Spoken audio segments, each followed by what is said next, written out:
మెదక్ పట్టణంలోని కేవల్ కిషన్ భవన్లో శనివారం సిఐటియు జిల్లా అధ్యక్షురాలు బాలమణి అధ్యక్షతన మెదక్ జిల్లా కమిటీ సమావేశాన్ని నిర్వహించారు. ఈ సమావేశంలో సిఐటియు రాష్ట్ర అధ్యక్షులు చుక్కా రాములు ముఖ్య అతిథిగా పాల్గొన్నారు. నరేంద్ర మోడీ ప్రభుత్వం 29 రకాల కార్మిక చట్టాలని రద్దు చేసి 4 లేబర్ కోడ్స్ ప్రవేశపెట్టారు. దీనికి వ్యతిరేకంగా దేశవ్యాప్తంగా కార్మిక వర్గం తీవ్రమైనటువంటి ప్రతిఘటన చేస్తూ ఉంది.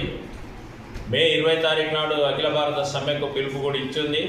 కానీ తదనంతరం దేశంలో జరిగినటువంటి పరిణామాలు, ఉగ్రవాదుల దాడులు, అట్లాగే భారత పాకిస్తాను యుద్ధం ఇట్లాంటి వాతావరణం రీత్యా కార్మిక సంఘాలు మరి బాధ్యతాయుతంగా ఉండేటువంటి సంఘాలు కాబట్టి ఈ సమ్మెను జూలై 20కి వాయిదా వేసుకున్నారు. కానీ ఇప్పటికీ ప్రభుత్వం వెనుకకు తగ్గట్లేదు. మరి ప్రభుత్వం ఇప్పటికైనా వెనుకకు తగ్గి ఈ లేబర్ కోడ్స్ను ఉపసంహరించుకోవాలని చెప్పి సిఐటిగా మేము డిమాండ్ చేస్తున్నాం.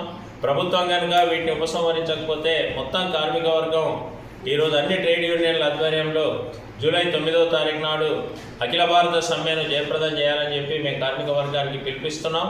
రెండో పక్కన కేంద్ర ప్రభుత్వం దొడ్డిదారిలో ఇవాళ రాష్ట్ర ప్రభుత్వాన్ని ప్రోత్సహించి ఈ లేబర్ కోడ్స్ను అమలు చేయడానికి ప్రయత్నం చేస్తూ ఉన్నారు.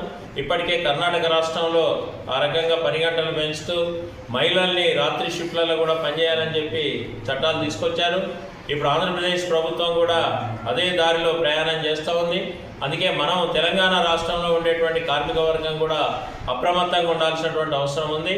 ఈ లేబర్ కోడ్స్కు వ్యతిరేకంగా పెద్ద ఎత్తున కూడా క్షేత్రస్థాయి వరకు ప్రచారాన్ని నిర్వహించి జూలై 9వ తారీఖు నాడు జరిగేటువంటి సమ్మెలో అన్ని రకాల కార్మికులు, అసంఘటిత రంగం నుంచి సంఘటిత రంగం వరకు మొత్తం యావత్ కార్మిక వర్గం కూడా పెద్ద ఎత్తున ఈ సమ్మెలో పాల్గొనాలని చెప్పి సిఐటియు తెలంగాణ రాష్ట్ర కమిటీ తరఫున మేము అప్పీల్ చేస్తున్నాం. ఈరోజు మెదక్ జిల్లాలో ఈ సమ్మెను విస్తృతం చేయడం కోసం ఇక్కడ జరుగుతున్నటువంటి సమావేశంలో కూడా మెదక్ జిల్లా వ్యాప్తంగా కూడా జూలై 9వ తారీఖు నాడు సమ్మెను జయప్రదం చేయడానికి అవసరమైనటువంటి చర్చ కానీ అట్లాగే కార్యాచరణ ప్రణాళిక కానీ ఇక్కడ సిద్ధమైంది. మొత్తం మెదక్ జిల్లా కార్మిక వర్గానికి కూడా నేను విజ్ఞప్తి చేస్తున్నాను. మీరందరూ కూడా ఈ సమ్మెను బలపరుస్తూ జూలై 9వ తారీఖు నాడు సమ్మెలోకి రావాలని చెప్పేసి కూడా కార్మిక వర్గానికి నేను విజ్ఞప్తి చేస్తున్నాను.